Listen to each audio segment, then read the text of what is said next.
Pride and Prejudice. By Jane Austen. Chapter 32. Elizabeth was sitting by herself the next morning, and writing to Jane while Mrs. Collins and Maria were gone on business into the village, when she was startled by a ring at the door, the certain signal of a visitor. As she had heard no carriage, she thought it not unlikely to be Lady Catherine, and under that apprehension was putting away her half-finished letter that she might escape all impertinent questions, when the door opened, and, to her very great surprise, Mr. Darcy, and Mr. Darcy only, entered the room. He seemed astonished too on finding her alone, and apologized for his intrusion by letting her know that he had understood all the ladies were to be within. They then sat down, and when her inquiries after Rosings were made, seemed in danger of sinking into total silence.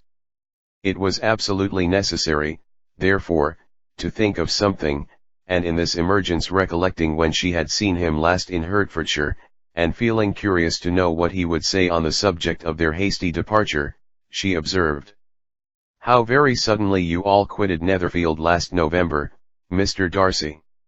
It must have been a most agreeable surprise to Mr. Bingley to see you all after him so soon, for, if I recollect right, he went but the day before. He and his sisters were well, I hope, when you left London?" "Perfectly so, I thank you." She found that she was to receive no other answer, and, after a short pause added, "I think I have understood that Mr. Bingley has not much idea of ever returning to Netherfield again. I have never heard him say so, but it is probable that he may spend very little of his time there in the future. He has many friends, and is at a time of life when friends and engagements are continually increasing.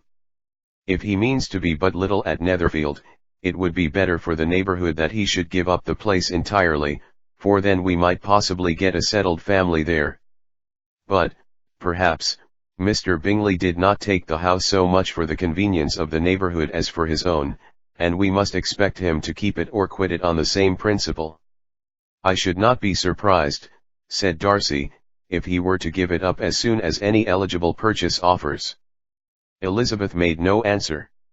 She was afraid of talking longer of his friend, and, having nothing else to say, was now determined to leave the trouble of finding a subject to him. He took the hint, and soon began with, "This seems a very comfortable house. Lady Catherine, I believe, did a great deal to it when Mr. Collins first came to Hunsford. I believe she did, and I am sure she could not have bestowed her kindness on a more grateful object. Mr. Collins appears to be very fortunate in his choice of a wife. Yes, indeed, his friends may well rejoice in his having met with one of the very few sensible women who would have accepted him, or have made him happy if they had. My friend has an excellent understanding, though I am not certain that I consider her marrying Mr. Collins as the wisest thing she ever did. She seems perfectly happy, however, and in a prudential light it is certainly a very good match for her. It must be very agreeable for her to be settled within so easy a distance of her own family and friends." "An easy distance, do you call it?" "It is nearly 50 miles. "And what is 50 miles of good road?" "Little more than half a day's journey." "Yes, I call it a very easy distance." "I should never have considered the distance as one of the advantages of the match," cried Elizabeth. "I should never have said Mrs. Collins was settled near her family. It is a proof of your own attachment to Hertfordshire. Anything beyond the very neighborhood of Longbourn, I suppose, would appear far." As he spoke there was a sort of smile which Elizabeth fancied she understood. He must be supposing her to be thinking of Jane and Netherfield, and she blushed as she answered, "I do not mean to say that a woman may not be settled too near her family. The far and the near must be relative, and depend on many varying circumstances. Where there is fortune to make the expenses of traveling unimportant, distance becomes no evil. But that is not the case here. Mr. and Mrs. Collins have a comfortable income, but not such a one as will allow of frequent journeys, and I am persuaded my friend would not call herself near her family under less than half the present distance." Mr. Darcy drew his chair a little towards her, and said, "You cannot have a right to such very strong local attachment. You cannot have been always at Longbourn." Elizabeth looked surprised. The gentleman experienced some change of feeling. He drew back his chair, took a newspaper from the table, and glancing over it, said, in a colder voice, "Are you pleased with Kent?" A short dialogue on the subject of the country ensued, on either side calm and concise, and soon put an end to by the entrance of Charlotte and her sister, just returned from her walk. The tête-à-tête surprised them. Mr. Darcy related the mistake which had occasioned his intruding on Miss Bennet, and after sitting a few minutes longer without saying much to anybody, went away. "What can be the meaning of this?" said Charlotte, as soon as he was gone.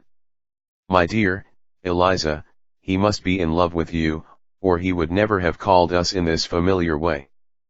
But when Elizabeth told of his silence, it did not seem very likely, even to Charlotte's wishes, to be the case, and after various conjectures, they could at last only suppose his visit to proceed from the difficulty of finding anything to do, which was the more probable from the time of year. All field sports were over.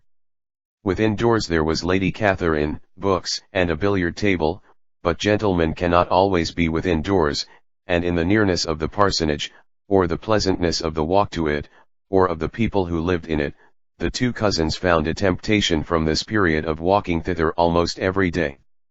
They called at various times of the morning, sometimes separately, sometimes together, and now and then accompanied by their aunt. It was plain to them all that Colonel Fitzwilliam came because he had pleasure in their society, a persuasion which of course recommended him still more, and Elizabeth was reminded by her own satisfaction in being with him, as well as by his evident admiration of her former favourite George Wickham, and though, in comparing them, she saw there was less captivating softness in Colonel Fitzwilliam's manners, she believed he might have the best informed mind. But why Mr. Darcy came so often to the parsonage, it was more difficult to understand. It could not be for society, as he frequently sat there 10 minutes together without opening his lips, and when he did speak, it seemed the effect of necessity rather than of choice, a sacrifice to propriety, not a pleasure to himself. He seldom appeared really animated. Mrs. Collins knew not what to make of him. Colonel Fitzwilliam's occasionally laughing at his stupidity, proved that he was generally different, which her own knowledge of him could not have told her, and as she would like to have believed this changed the effect of love, and the object of that love her friend Eliza, she set herself seriously to work to find it out. She watched him whenever they were at Rosings, and whenever he came to Hunsford, but without much success. He certainly looked at her friend a great deal, but the expression of that look was disputable. It was an earnest, steadfast gaze, but she often doubted whether there were much admiration in it, and sometimes it seemed nothing but absence of mind. She had once or twice suggested to Elizabeth the possibility of his being partial to her, but Elizabeth always laughed at the idea, and Mrs. Collins did not think it right to press the subject, from the danger of raising expectations which might only end in disappointment, for in her opinion it admitted not of a doubt, that all her friend's dislike would vanish, if she could suppose him to be in her power. In her kind schemes for Elizabeth, she sometimes planned her marrying Colonel Fitzwilliam. He was beyond comparison the most pleasant man, he certainly admired her, and his situation in life was most eligible, but, to counterbalance these advantages, Mr. Darcy had considerable patronage in the church, and his cousin could have none at all.